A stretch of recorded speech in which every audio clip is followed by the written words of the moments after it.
like you said, people are thinking they got the karate guy, the boxing guy. What's the difference? What's the difference, right? It's one of 10 flavors, then it doesn't matter what I take.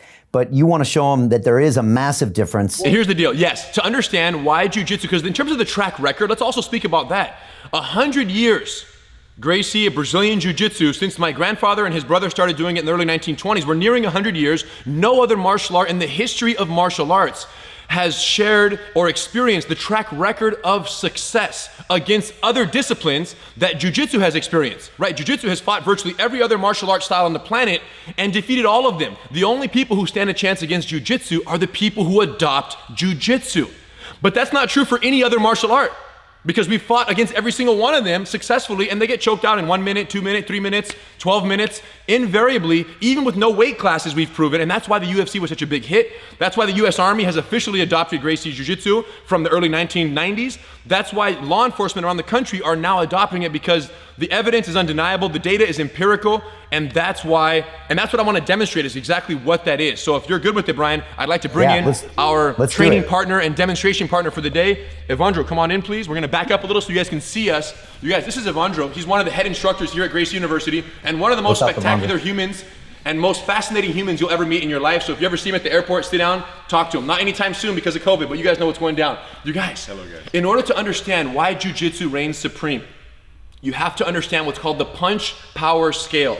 Every punch in a street fight exists on a scale from 1 to 10. Okay, let me demonstrate. So we're gonna go to the ground, right, where lots of fights end up. We're going to the ground. Evandro's inside my guard, okay? Look at this quick little, we coined this term punch power scale to really help it understand for beginners. If I'm in the bottom of the fight and Evandro's here, and I were to punch him with this hand, look, I'm punching right here. Because I'm only using one joint in the punch, this is a level 1 punch. Okay, now if I were to use this arm and I would do this, boom, boom, boom, that's a level 2 punch because I'm using 2 joints are involved in the punch. If Evandro sits up and I use my arm like this and go boom and I hit him in the face, that's a level 3 punch, 1, 2, 3. So I have 3 joints enabling the power and leverage of that strike. If I use my hips, if I were to twist, boom, and I were to twist my body, that's a level 4 strike in the fight. And now, if Evandro were to pull this back and do the same thing in reverse, that's a level 5 because he had all 4 joints plus gravity equals a level 5 punch. And then you have also 6 through 10. Punches 6 through 10, Brian, are standing strikes, thrown by various strikers. So a level 10 is Mike Tyson in his prime. Perfect power, good footing, full body momentum, he's gonna drop you guaranteed. A level 6 punch is someone who's standing up without his experience, a drunk guy at a bar throwing a punch on his feet. So strikes level 1 through 5 are a function of how many joints are being involved in the strike. Levels 6 through 10 are a function of who's throwing the punch from their standing 2 feet. Now, this is so important to understand because in a street fight, let's say I get taken down by a larger person and I'm on the bottom of the fight. What I do is I position myself at a position where Evandro, for example, this is just one of many, where Evandro cannot strike me with anything. Maybe like this hand on the back of my head a little bit. Look, he's hitting the back of my head with a little 1 or a 2, okay? But I'm over here controlling the distance. And from a distance where he cannot use any levels 6 through 10, I can deploy a level 10 submission and choke him unconscious in 6 seconds. So this is the secret to jiu-jitsu. We position ourselves relative to our opponents at a distance where they cannot reach us with their dangerous strikes. And what we do is we allow ourselves to use our level 10 submissions at distances where they cannot. And if we stand up, for example, Evandro, come this way a little bit.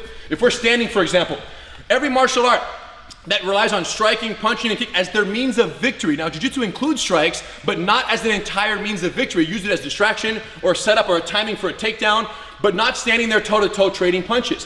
For other martial arts, by and large, if I want to hit Evandro with the right hand, let's just say, his right hand can also reach mine. And that's a fundamental problem because when I try to land my level 10 strike or level 7 or whatever my skill level is, he can also land his 7, 8, or 9. And if he's stronger, more powerful, or heavier, his is gonna land with more damage. So jiu-jitsu instead teaches this idea that if he's standing here and I'm standing, I wanna stand at a distance, put your arm out, where he can't reach me, but I can't reach him. So I'm not gonna stand and trade levels 9s and 10s. I'm gonna say, he steps towards me, I step back. He steps again, I step in, boom, and I clinch him right here. Now, we're standing, but we're in such a tight clinch that any strikes he delivers, look how many joints, look how many joints. Look, 1, 2. So even standing, it's a level 2 strike because I'm so close. I've suffocated the distance of effectiveness. So fundamentally, his objective is to land a perfect strike from the perfect distance. Look, there's one perfect distance for his level 10. My effectiveness only relies on me grabbing him one time. And then from here, look, we're gonna go to the ground, and then we get to a position of closeness where from here, he can't hit. Look, but 1s and 2s, hit the back of my head right there. Look, maybe a little strike right there. It's not gonna knock me out. And then from here, I grab his arm, I loop it up, I slide my knee up, boom, and I catch his arm in an arm bar, level 10 submission. So this is it. The challenge with other martial arts is that strength and speed are integral prerequisites for effectiveness. Because how do you expect to hit someone without getting hit? Only one way, being faster, where you can deliver and then you can move out of the way or block quick enough. Jiu-jitsu is one of the only martial arts on the planet where strength and speed are not a prerequisite for success.